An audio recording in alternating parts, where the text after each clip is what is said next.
One of the most common questions we see from people planning a trip to Milford Sound is, should I go from Te Anau or should I go from Queenstown? And the answer is not a one size fits all. It really depends on your time, your travel style, and how you want the day to feel. So in this video, we'll break down the key differences and help you work out which option suits you. Hi, I'm Toby, owner and guide here at Luxe Tours. We're a small group, family operated tour here in Fiordland. Ready? Let's get into it.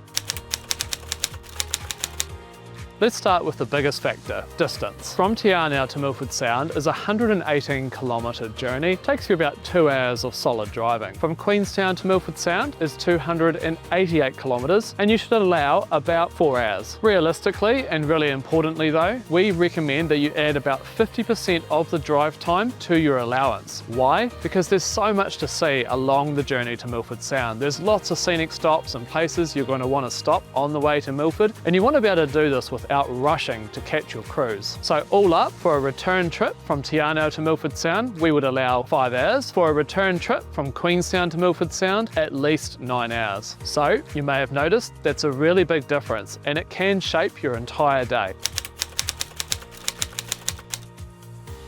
Naturally, because of the shorter distance from Te Anau to Milford Sound, your self-drive or tour tends to be more relaxed, simply because you have more time to spend in nature. More time for scenic and nature photo stops, bathroom breaks, short walks, and less rushing in between. Whereas from Queenstown, it's a bit more about the highlights, experiencing it a wee bit quicker. You need to keep moving to Milford Sound to get to your cruise, experience the magic of Milford, and get back while there's still daylight. Don't get me wrong, you'll still see the key spots, but you won't have as much time at each. So the trade-off is that Te Anau is slower and more in depth versus Queenstown, which is a longer day, but sometimes more convenient, as chances are you'll be visiting Queenstown anyway. So that's something to bear in mind.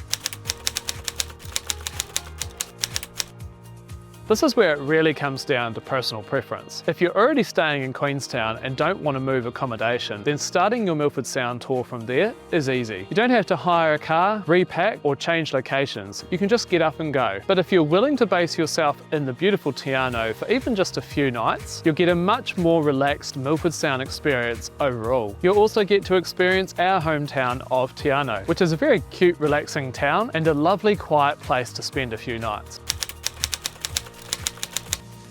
Some people think that by coming to Te Anau, accommodation and food is going to be more expensive, but it couldn't actually be further from the truth. When you compare Te Anau accommodation prices to Queenstown, it's generally cheaper for like-to-like types of accommodation. The other thing is restaurants and cafes. We have a good abundance of them in Te Anau, some really nice small boutique places that you can visit, or some more bigger restaurants that's a wee bit cheaper. So we often recommend, if you're on a budget, base yourself in Te Anau for your Milford Sound trip, because it actually works out to be more cost effective.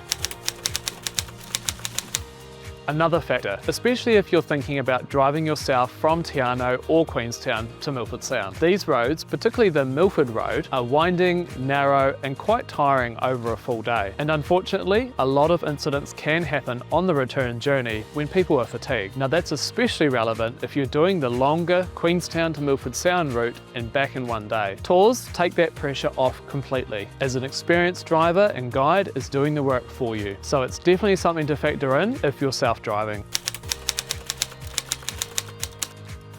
This is probably the simplest way to decide about travelling to Milford Sound from Te Anau or Queenstown. How long is your trip? If you're on a longer trip and you have 2 to 3 days to spend in Fiordland, we'd recommend basing yourself in Te Anau, where you can take time for your Milford Sound visit, add in other activities in the local area, and really take your time to explore the area. If you're tighter on time and already in Queenstown, a day trip from Queenstown is still a great option, and you can benefit from ticking off Milford Sound off your bucket list in one day.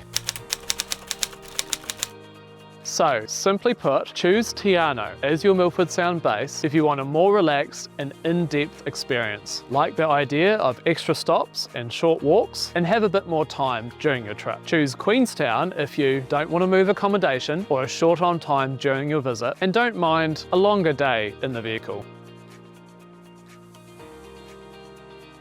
So that's it. At the end of the day, both options get you to and from your destination. Milford Sound is incredible either way. It's really just about how you want to experience the journey and what works best for your trip. We hope this has helped, and we hope to see you in Milford Sound soon.